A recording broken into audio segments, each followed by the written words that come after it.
Here it is important to note that the details of the agreement as such have not been published, and the two sides have been deliberately trying to keep it confidential. Maybe because, and we know that, there's 2 months a period they have, announced since the signing of the agreement until the commitments are, going to be met by the two sides. So maybe because it's still in a kind of testing phase, the two sides are hesitant to speak about the details. Also, in order not to sort of give excuse to those parties, domestic and international, who may not, want to see the success of the agreement. So this is about the details. But basically, what we know is that the two sides have agreed to take into account their security considerations. So first of all, it's important to note that it is essentially a security agreement, because the nature of the concerns, the mutual concerns, have been security, basically. So on the Saudi side, of course, there's this expectation that Iran stops its support for the Houthis and contribute positively to the end of the war in Yemen.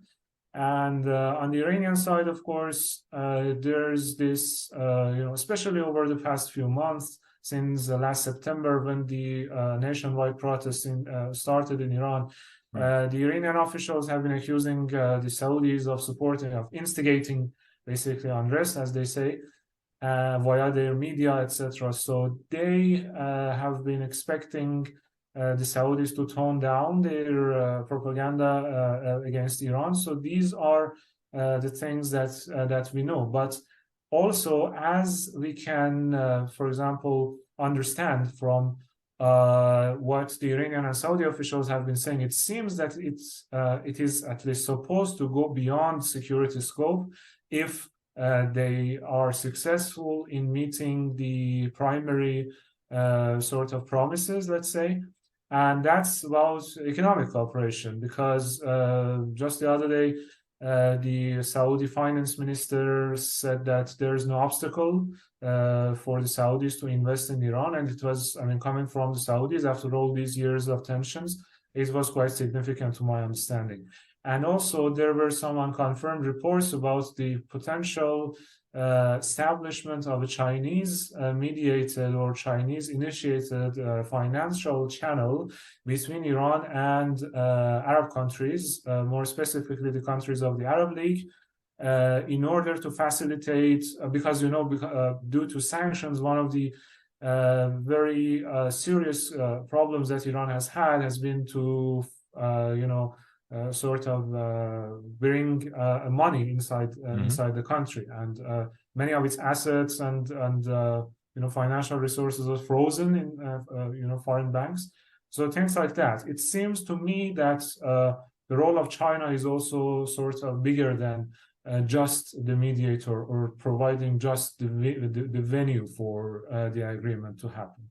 So this is the outcome. Maybe we go just from one player to the next. So maybe we start with Saudi Arabia, then move on to Iran. China's obviously involved, but there might be other players that you consider to be involved. Like, what kind of risks and opportunities are there for each? Let's start by Saudi Arabia. So for Saudi Arabia, of course, it would be a great achievement if Iran actually stops its support for the Houthis, because just imagine what the Saudis expected to be a quick victory in Yemen has taken already years and considerable amount of financial resources, and in the process, Saudi Arabia lost the basically Arab consensus, if you may. It wasn't sort of comprehensive Arab consensus, but the coalition that it had gathered together for the war in Yemen sort of collapsed, and it's only Saudi Arabia and the UAE remained. And among those two actors, there are also differences, and they are pursuing sort of sometimes even competing agendas. in Yemen. So in that sense, Saudi Arabia really needs to end the war in Yemen in good terms, of course. And for that reason, Iranian cooperation is essential. Here, I am really doubtful that, at least in the short term, Iran would sort of overhaul its Yemen policy altogether, Right. because at the end of the day, it's just the beginning, it's just the first step, and Iran may need the Houthis once again as a leverage over Saudis. So what I would expect is for Iran to halt at least direct support, direct military support in terms of arms shipment, etc., for the Houthis, but political support and also the means of indirect military support, like through Hezbollah, etc., may still remain sort of intact. Waiting for, Iran waiting for future developments to basically reconsider. So this would be the major achievement, and it would also mean important geopolitical and strategic developments in the Middle East, because it would mean the end of one of the most lengthy wars in the Middle East over the past decades. And it would, of course, release Saudi's financial burden in order to, do part of the investment. At least the Iranians, I think, would expect to go to Iran.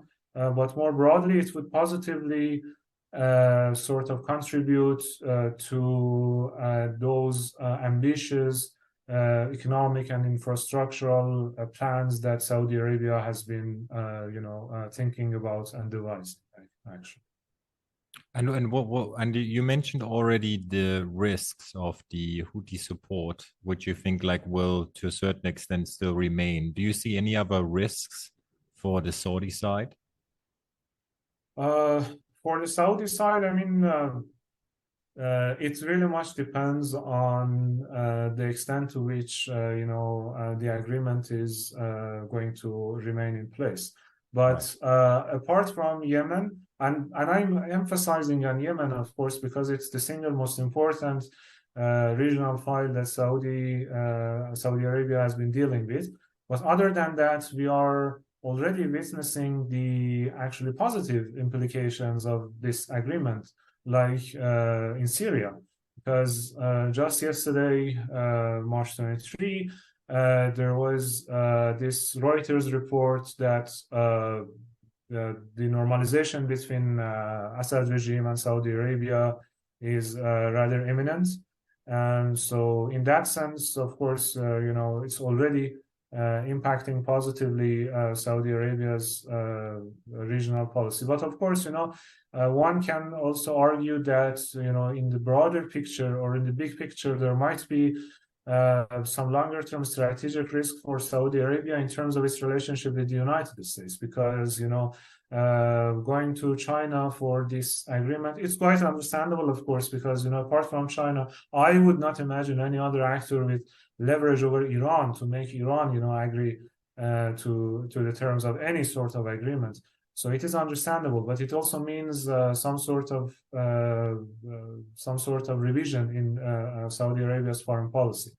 So the Saudis are trying, of course, to pursue a balanced foreign policy, to maneuver between the West and the East, if you will, and they have made it clear that closer cooperation with China does not mean excluding the United States, but it might not be exactly the same thing as it is seen in the United States. Just imagine if, for example, Trump comes back to power, or people from the Republican Party who basically have been sort of sensitive to these issues.